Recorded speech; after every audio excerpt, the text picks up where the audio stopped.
तो दोस्तों कैसे हैं आप सभी। मैं आशा करता हूं आप सब बिल्कुल ठीक होंगे। दोस्तों हमारी आज की कहानियां सच कहूं तो बेहद ही लाजवाब है। शॉर्टकट में बताऊं तो यूं समझिए, ये नहीं सुना तो क्या सुना। मुझे पूरी उम्मीद है आपको हमारी आज की कहानियां जरूर पसंद आएगी। दोस्तों मेरा नाम अभिषेक मीणा है। मैं कारपेन का रहने वाला हूं और आज जो कहानी मैं आप सभी को बताना चाहता हूं वो मेरे और मेरे दोस्तों के साथ घटी एक सच्ची घटना है। दोस्तों दरअसल बात उन दिनों की है जब मैं और मेरे दोस्तों ने अपने गांव की नदी की तरफ पार्टी करने का सोचा था। उस वक्त शाम के 5 बज रहे थे तो हमने सोचा कि वहां पर रात के 8 बजे चलेंगे और फिर वहां से ठीक 11 बजे तक घर आ जाएंगे। हम ये सब सोच ही रहे थे कि तभी मेरे दोस्त ने, जिसका नाम विजय है, उसने बोला कि वहां पर तो भूत प्रेतों का वास है, इसीलिए हमारा वहां रात में जाना बिल्कुल ठीक नहीं रहेगा। उसकी बातें सुनकर मेरे दोस्त बंटी ने कहा कि ये सब बकवास बातें हैं, ऐसा कुछ भी नहीं होता। मैं तो इन पर बिल्कुल यकीन ही नहीं करता हूं। हालांकि दोस्तों मैं भी इन बातों पर यकीन नहीं करता था, इसीलिए हम दोनों ने मिलकर विजय को वहां जाने के लिए राजी कर लिया।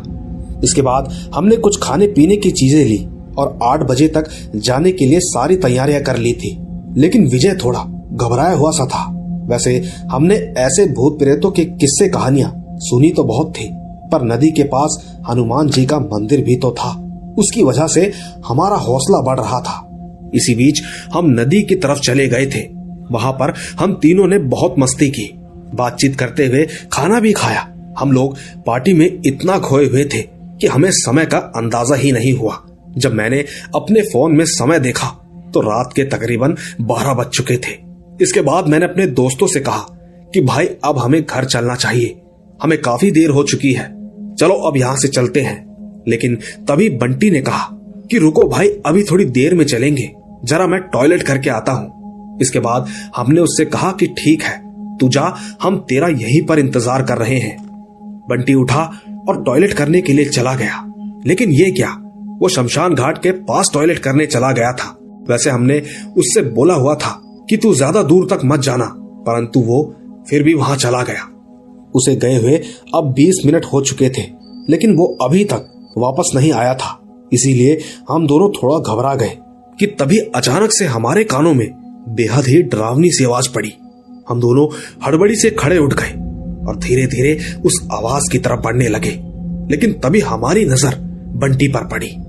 उसे देखकर हमें थोड़ी राहत मिली। लेकिन दोस्तों जैसे जैसे हम उसके करीब जा रहे थे तो हमने पाया कि वो एक कब्र के पास बैठा हुआ था और गाना गा रहा था। उसने अपनी पीठ हमारी तरफ कर रखी थी। हमने उससे कहा कि भाई यहां पर क्या कर रहा है, चल जल्दी से अब घर चलते हैं। वैसे ही हमें काफी ज्यादा लेट हो चुकी है।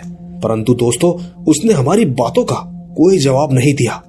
यही सोचकर विजय उसके पास गया और विजय ने उसके कंधे पर हाथ रखा ही था कि वो एकदम से पीछे पलटा।